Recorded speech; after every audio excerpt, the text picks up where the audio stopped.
This is the first lesson from Chapter 2, The Chemical Context of Life. And we're going to start by looking at an example of where chemistry and biology come together.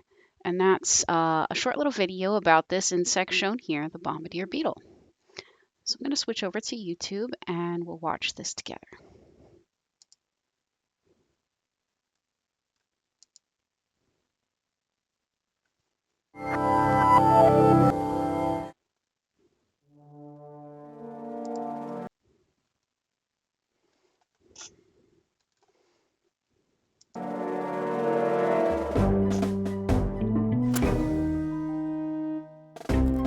The bombardier beetle is one of nature's most improbable creatures. For some, it throws a monkey wrench into the whole idea of evolution. This beetle is a walking powder keg. That cloud you see is the result of a lightning-fast chemical reaction inside his body.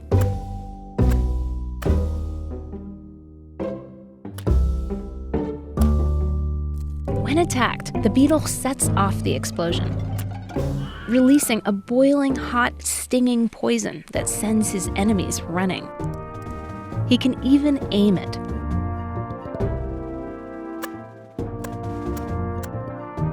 This potent mixture inside the beetle is made up of 3 main ingredients.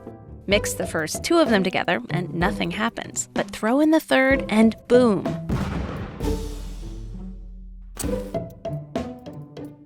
So the beetle has a trick. He keeps these ingredients separate inside his body. From an evolutionary standpoint, that's what's interesting. In fact, people have been scratching their heads over this for decades. How did this complex system evolve over time? Wouldn't earlier generations of beetles have blown themselves up like a bunch of amateur bomb makers? To some, this beetle's very survival is proof that the whole theory of evolution is wrong. But it turns out there is a way this system could have evolved gradually. Remember that third ingredient? It's an enzyme. It's like a spark. It sets the explosion in motion. And enzymes evolve. At first, maybe this one wasn't so dangerous.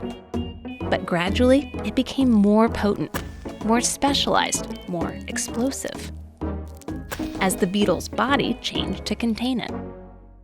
Scientists at UC Berkeley are trying to figure out how this system came together. They think one of those explosive chemicals evolved from the same raw materials as the beetle's shell. That happens a lot in evolution. It's called exaptation, one body part repurposed for something else. The improbable bombardier beetle, living proof that what doesn't kill you only makes you stronger.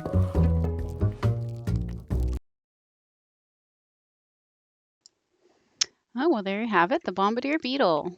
Hope you enjoyed that. Always find that interesting.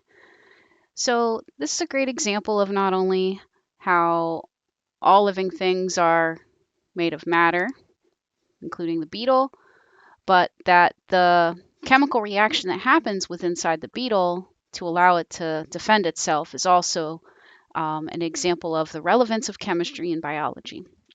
So to start with the basics, we need to start with matter. Remember that matter is anything that has mass and takes up space.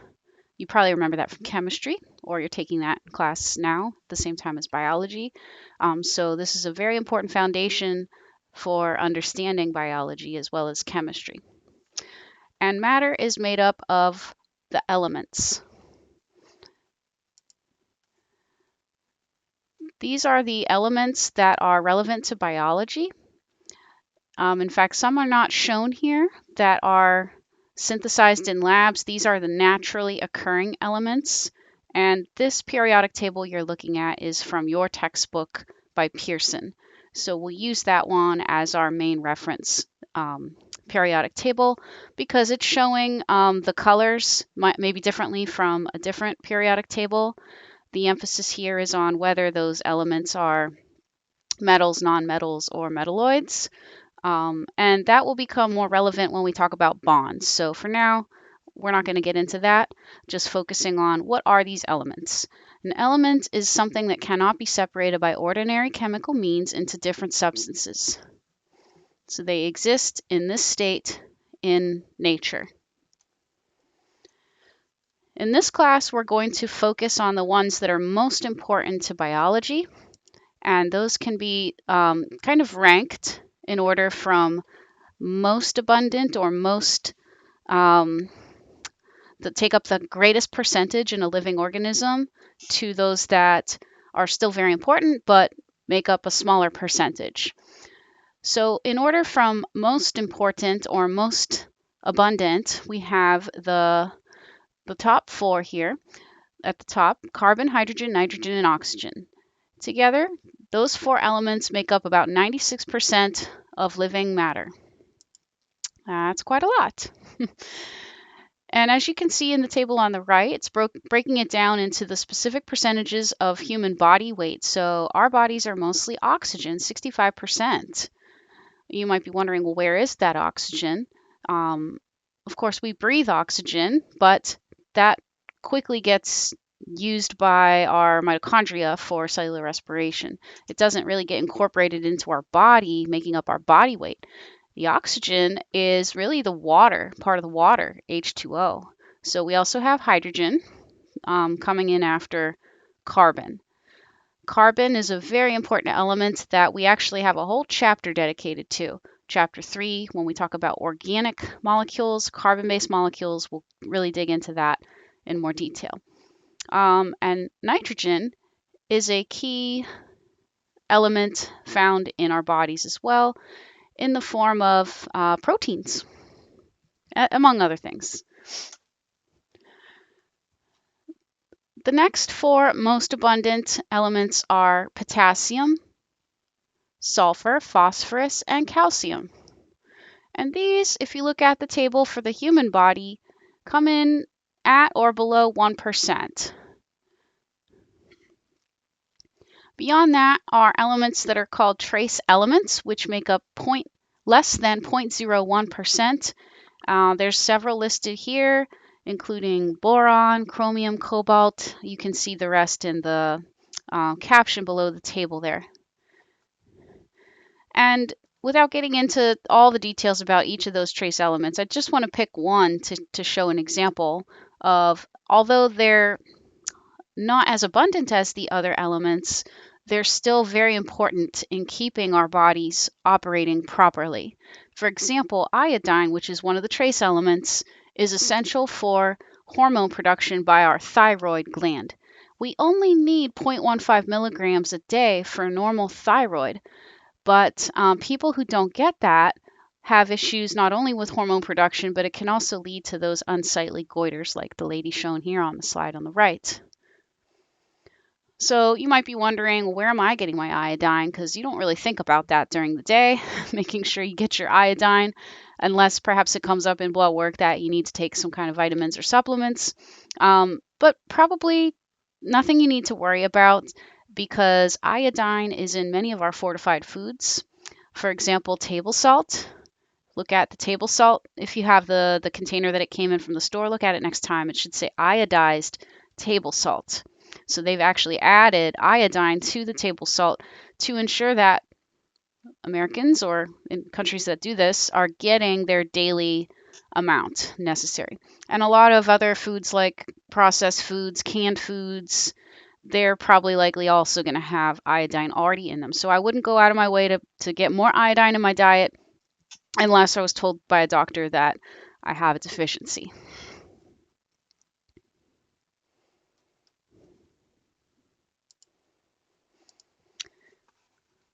Okay, so if you're curious about the others, trace elements and what they do, perhaps you might want to look those up. Maybe you've heard of some, like iron. People that have iron deficiency can take iron supplements. Well, the good news is, for many of these, you can probably just get a multivitamin that packs all of those trace elements into one pill every day. But always talk to your doctor before you go out and buy something like that. Okay, so back to the basics about what are elements. What are they made of? And what makes them different from each other? Why are there those different elements listed in the table, including carbon, hydrogen, nitrogen, oxygen, phosphorus, sulfur, etc.? Each element has a very unique atomic structure, and that atomic structure is based on 3 subatomic particles: protons, neutrons, and electrons. Neutrons carry no charge with them, no electrical charge. Think of them as being neutral, hence neutrons, while protons have a positive charge and electrons have a negative charge. As shown on the right, protons and neutrons make up the nucleus of an atom's structure, and the nucleus is what gives the atom mass. So we'll talk later about how to calculate the mass from information gathered from the periodic table, coming up soon. Around the nucleus would be the electrons. And on the left is the more accurate depiction of how these electrons behave. All those little blue dots kind of looks like paint, like spray paint splatter on canvas, represent the locations where those electrons could be. So notice that there's a higher concentration of where they could be closer to the nucleus. There's a more likely chance they could be closer to the nucleus compared to as they get further away. Now that really depends on the element. The element shown here is helium. How do I know that? Okay, well that gets us to our next topic, and that is that every element has a unique atomic number, which is the number of protons. So going back to that atomic structure, notice there are 2 protons in the nucleus here. 2 pink circles with plus signs representing a positive charge. So if I go back to my periodic table, I'm going to look at the number on top of the symbol here where the letters are. It starts at the top left with 1. Well, that's hydrogen. That would be 1 proton. Going over to the right, number 2 is He, which is helium. So this is where I learned that helium has an atomic number of 2. So the structure I'm looking at here must be helium. All right, we'll come back to that. Moving on. Something else that defines an element, although doesn't necessarily distinguish it from the others, that's only the atomic number.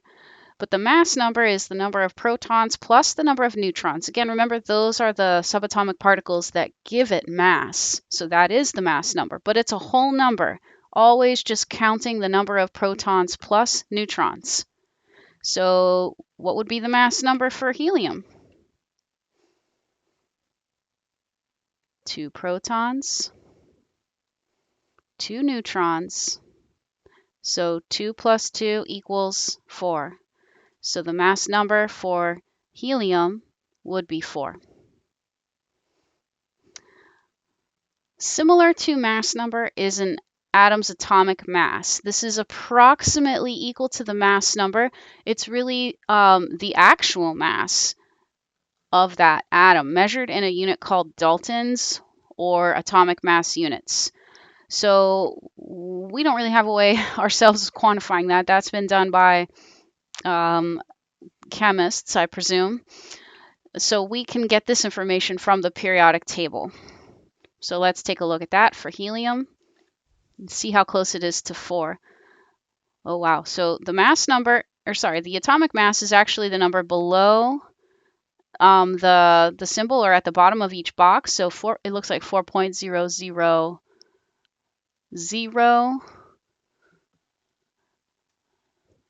I'd have to check the textbook to see if that is a 0 or if it's just a little bit blurry.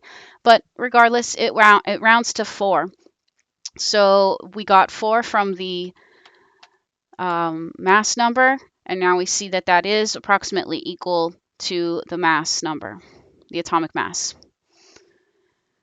So you should be able to do this exercise for each of the first 18 elements, from hydrogen and helium in the first row, to lithium through neon in the second row, and sodium through argon in the third row.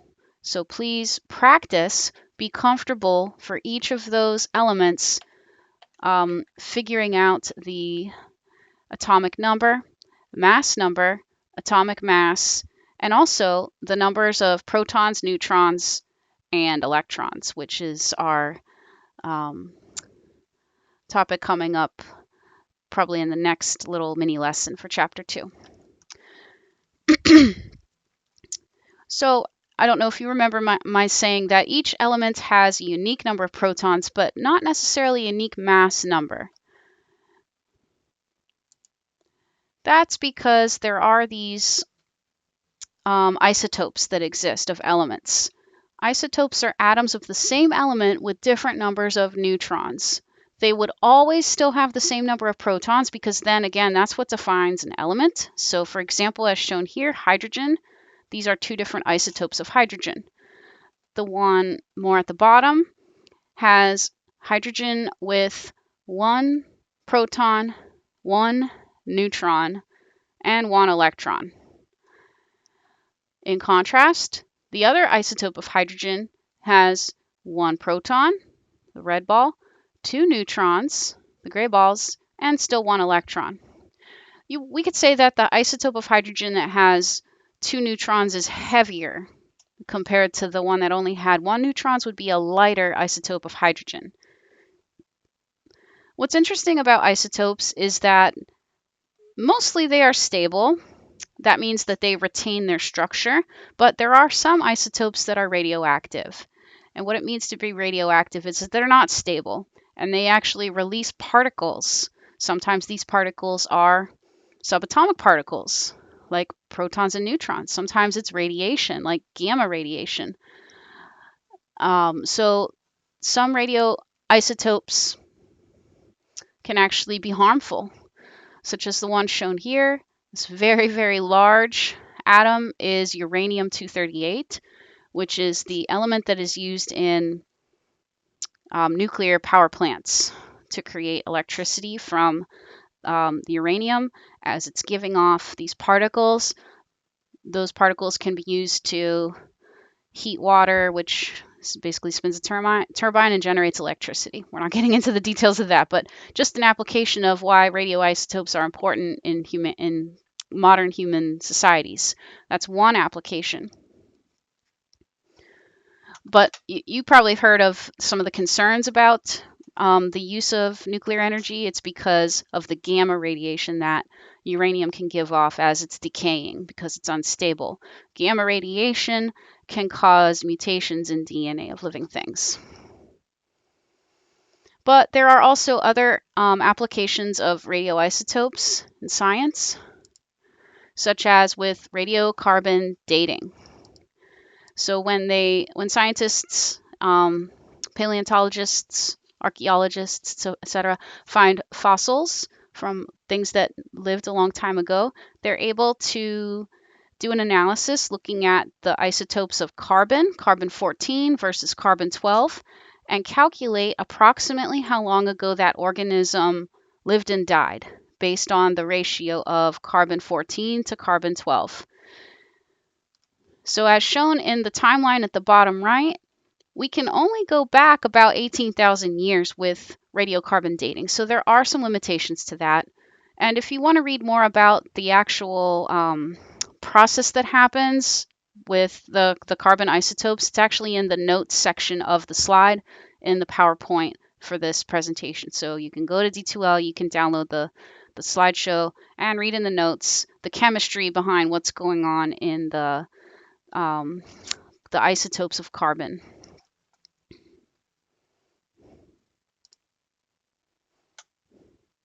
Other applications are in the medical field. If you've ever had an MRI, that machine uses a type of technology that can detect fluids in your body, and sometimes you get the scan with and without contrast, with the contrast means that you're drinking something that's actually got a radioactive isotope in it, and the machine can visualize those that fluid in your body. And then because of the short time that that radioactive isotope is stable, your body can quickly eliminate that, so it doesn't cause any residual harm after you drink that fluid. So just some interesting things, especially for those of you who are going into the medical field. You might want to read a little bit more about the application of radioactive isotopes in technologies like MRIs. But I just wanted to give you kind of an appreciation of the uses of these things in biology, since again, we're trying to really focus on the importance of chemistry in biology. So we're going to stop there for this first part of chapter 2, and in the next mini lesson, we'll get into the role of the electrons in the atomic structure.